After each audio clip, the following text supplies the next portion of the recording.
Assalamualaikum warahmatullahi wabarakatuh. Pada video kesempatan kali ini saya akan menjelaskan tanaman cabai saya yang sudah petikan kelima ya.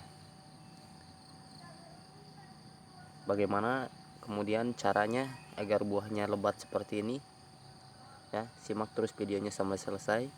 Jangan lupa like, komen, dan subscribe video saya agar semakin bermanfaat dalam berbagi pertanian, info seputar ragam pertanian, hortikultura, dan tanaman lainnya.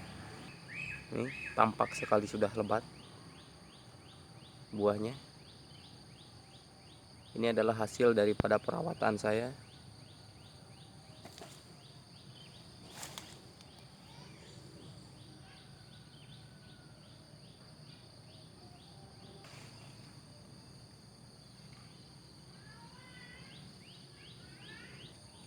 Bagaimana buahnya bisa selebat seperti ini? Simak video saya sampai selesai. Oke, baiklah, saya akan menjelaskan bagaimana tanaman cabai saya bisa selebat itu ya teman-teman. Ya, tanpa teman-teman ketahui, mungkin sebagian teman-teman tidak mengetahui dalam penggunaan asam amino ya. Asam amino bentuknya seperti ini dari produk Syngenta ya. Dari produk Syngenta ini bentuknya seperti ini. Ini adalah asam amino ya, yang dispraykan ke tanaman cabai saya, yang kemudian buahnya bisa selebat seperti ini teman-teman ya. Bagaimana caranya dan kemudian bagaimana untuk melakukan penyepraiannya, simak terus videonya sampai selesai. Baiklah teman-teman, sebelum kita melanjutkan video ini, saya akan menjelaskan kebutuhan tanaman terhadap asam amino ya. Asam amino adalah protein yang sudah dipecah melalui proses metabolisme menjadi molekul-molekul kecil sebagai bahan dasar untuk proses biosintesis ya teman-teman. Sebagai proses biosintesis ya. Selain manusia, tanaman juga membutuhkan asam amino untuk meningkatkan hasil dan kualitas secara keseluruhan. Beberapa penelitian menunjukkan adanya asam amino secara langsung atau tidak langsung dapat mempengaruhi aktivitas fisiologis tanaman. Kebutuhan asam amino dalam jumlah esensial pada tanaman dapat meningkatkan hasil dan kualitas secara keseluruhan.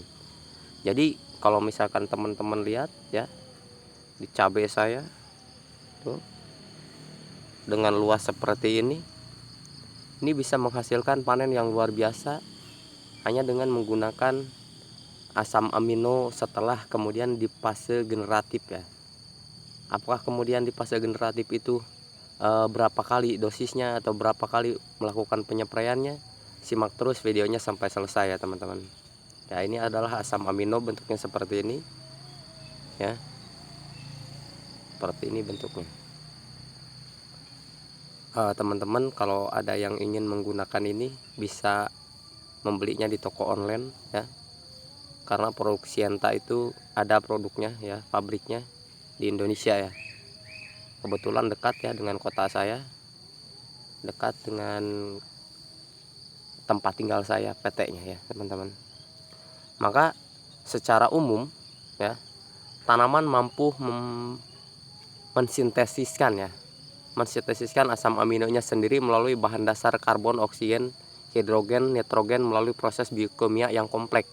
Artinya ketika kita melakukan penyepraian, maka tanaman cabai ini akan tumbuh mandiri teman-teman. Akan tumbuh mandiri, metabolismenya sempurna sehingga dia menghasilkan buah yang begitu banyak ya teman-teman, seperti itu. Selain dibuat oleh tanaman sendiri, asam amino juga dapat diperoleh dari luar dengan cara memberi pupuk asam amino produk yang mengandung nutrisi dalam bentuk protein ya. Dalam bentuk protein asam amino ini ya teman-teman. Jadi dapat disemprotkan ke daun ya, meningkatkan sintesis protein dan juga dapat meningkatkan asupan nutrisi dalam tanah melalui asam amino ini teman-teman ya. Dapat menghemat penggunaan energi sehingga bisa digunakan untuk proses metabolisme. ya daripada asam amino ini. Asam amino juga dapat meningkatkan aktivitas mikroba dalam tanah dan mendukung proses asimilasi nutrisi bagi akar tanaman. Jadi di akar tanaman ya bisa diserap teman-teman, seperti ini ya. Seperti ini.